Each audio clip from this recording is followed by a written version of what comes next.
Hello all, Assalamu alaikum warahmatullahi wabarakatuh. Welcome to my channel Home Cooking with Zainul. This video sponsored by School of Business Organization from Tiruvannamalai.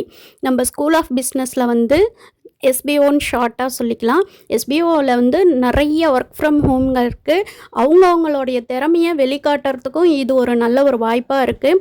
கண்டிப்பாக home makers வீட்டில் சும்மா இருக்கிறதோட நம்ம ஃபோனை time waste பண்ணி reels பார்க்குறத விட்டுட்டு இதிலேருந்து எப்படி நம்ம ஏர்ன் பண்ணலாம், ஒரு சோஷியல் மீடியாவை வச்சு நம்ம எப்படி யூஸ்ஃபுல்லானதாக நம்ம நாலேஜையும் வளர்த்துக்கிட்டு அது மூலயமா ஒரு பணத்தையும் சம்பாதிக்கலாம் அப்படின்றத தான் நம்ம எஸ்பிஓ 1 by 1 சொல்லி கொடுத்துட்டு இருக்காங்க. அதை பற்றி ஒரு சின்ன வீடியோ பார்க்கலாம். ஸ்கிப் பண்ணாதீங்க. பெரிய தப்பு. தினம் 300 ரூபாய் சம்பாதிக்க அரிய வாய்ப்பு. இன்ஸ்டாகிராம், ஃபேஸ்புக் பயன்படுத்த தெரிந்தால் போதும் content post and content publishing மூலமா தினம் 300 ரூபாய் சம்பாதிக்கலாம். இந்த வேலை செய்ய 5 நிமிடம் போதும். Work training support, group communication support, all language customer live chat support, முக்கியமா சொந்தமா ஒரு பிசினஸ் ஸ்டார்ட் பண்ற அளவுக்கு உங்களால கற்றுக்கொள்ளவும் முடியும், சம்பாதிக்கவும் முடியும். இந்த வேலை வாய்ப்பு வழங்குவது 5 வருடத்திற்கு மேல ரன் ஆகிட்டு இருக்க நம்ம தமிழ்நாட்டு company school of business organisation private limited. மேலும் விவரங்களுக்கு டிஸ்கிரிப்ஷன்ல கொடுத்திருக்க நம்பருக்கு வாட்ஸ்அப் பண்ணுங்க. இப்ப பார்த்த வீடியோவோடைய செல் நம்பர் நான் டிஸ்கிரிப்ஷனில் கொடுத்துருக்குறேன். அந்த நம்பருக்கு போயிட்டு வாட்ஸ்அப் பண்ணி டீட்டெயில்ஸை தெரிஞ்சுக்கிட்டு சீக்கிரமாக ஜாயின் பண்ணிக்கோங்க. இந்த ஆஃபரை மிஸ் பண்ணிடாதீங்க. வீடியோக்குள்ளே போகிறதுக்கு முன்னாடி என்னுடைய ஹோம் குக்கிங் வித் ஜைனுல் சேனலை சப்ஸ்கிரைப் பண்ணி வச்சுக்கோங்க. அப்போ தான் நான் போடக்கூடிய வீடியோக்கள் உங்களுக்கு நோட்டிஃபிகேஷன் மூலமா வந்துக்கிட்டே இருக்கும். அப்போ தான் என்னோடய வீடியோங்களை நீங்கள் பார்க்க முடியும். இன்றைக்கி நான் மீன் குழம்பு எப்படி செய்யலாம், மாங்காய் போட்டு எப்படி செய்யலான்றதை தான் இந்த வீடியோ மூலயமா பார்க்க போகிறோம். என்னோடய ஸ்டைலில் நான் இப்படி தான் எப்போவுமே செய்வேன், நீங்களும் பார்த்து தெரிஞ்சுக்கோங்க. நான் இன்றைக்கி சங்கரா மீன் தான் எடுத்திருக்கேன். புளி கரைச்சிக்கலாம். இதுக்கு தேவையான அரைப்புங்கள் என்னன்னு பார்க்கலாமா? தேங்காய், தக்காளி பழம், வெங்காயம், பூண்டு பற்கள், இது எல்லாத்தையுமே அரைச்சிக்கலாம். அப்புறம் கொத்து கத்திரிக்காய், இந்த மாதிரி கத்திரிக்காவை கீறி போடும்போது நல்லா டேஸ்ட்டாக இருக்கும்.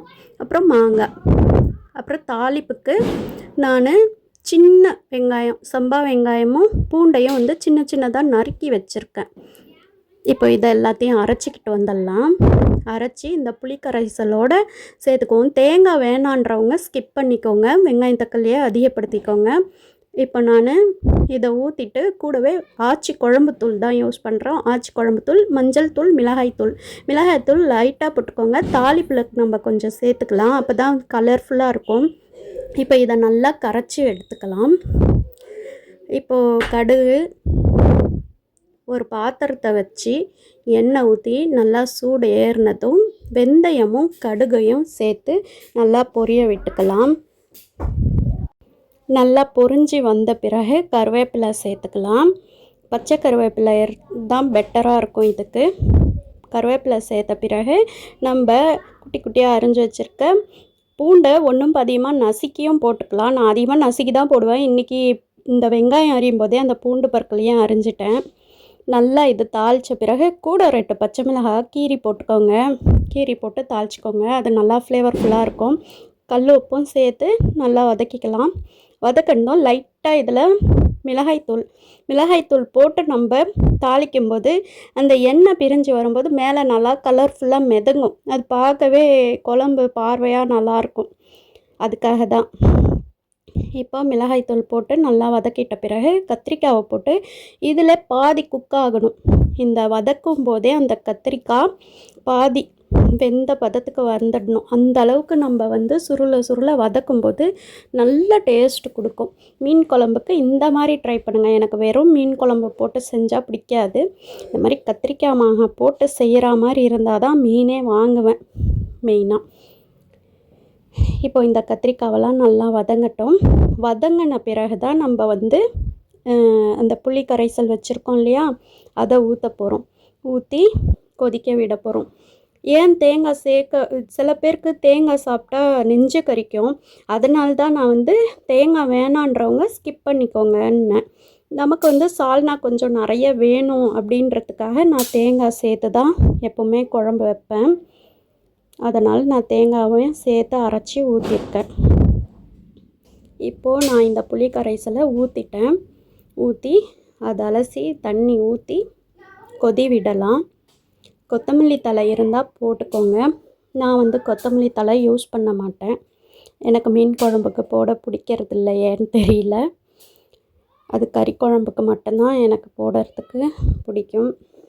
இப்போ பாருங்கள், நல்லா கலந்து விட்டுக்கலாம். உப்பு பார்த்து கலந்து விட்டுக்கலாம். இப்போது மீனெல்லாம் கழுவி ரெடியாக எடுத்து வச்சுருக்கேன்.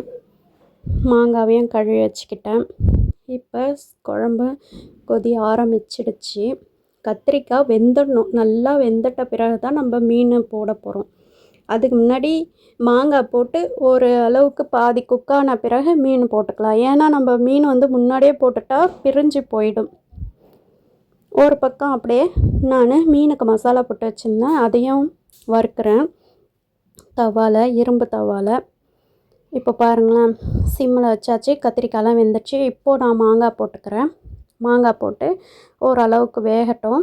அதுக்கப்புறம் நம்ம மாங்காய் போட்டு மீன் போட்டுக்கலாம். சில மாங்காய்லாம் வந்து மீன் மாதிரியே உடனே வெந்துடும். சில மாங்காவை பார்க்கும்போதே தெரியும், ஹார்டாக இருக்கும் அதோட தோல். அப்படி இருக்கிறது கொஞ்சம் லேட்டாக தான் இதாகும். அதுக்காக தான் நான் இது பண்ணிட்டேன். இப்போ மீன் ஒரு பக்கம் நல்லா வெந்து வந்துடுச்சு, பொரிக்கிற மீன்.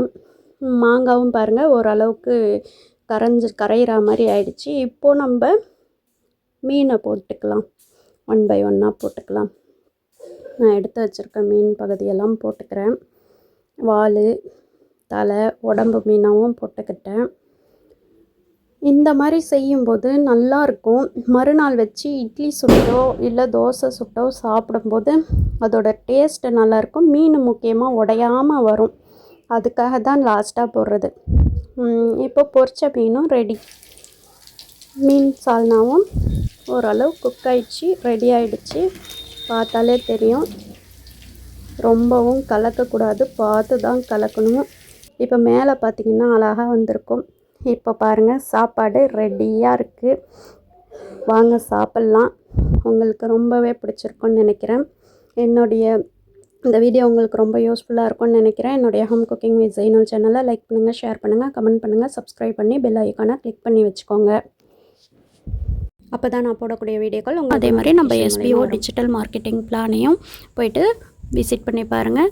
தேங்க்ஸ் ஃபார் வாட்சிங். அஸ்ஸலாமு அலைக்கும் வரஹ்மத்துல்லாஹி வபரகாத்துஹு.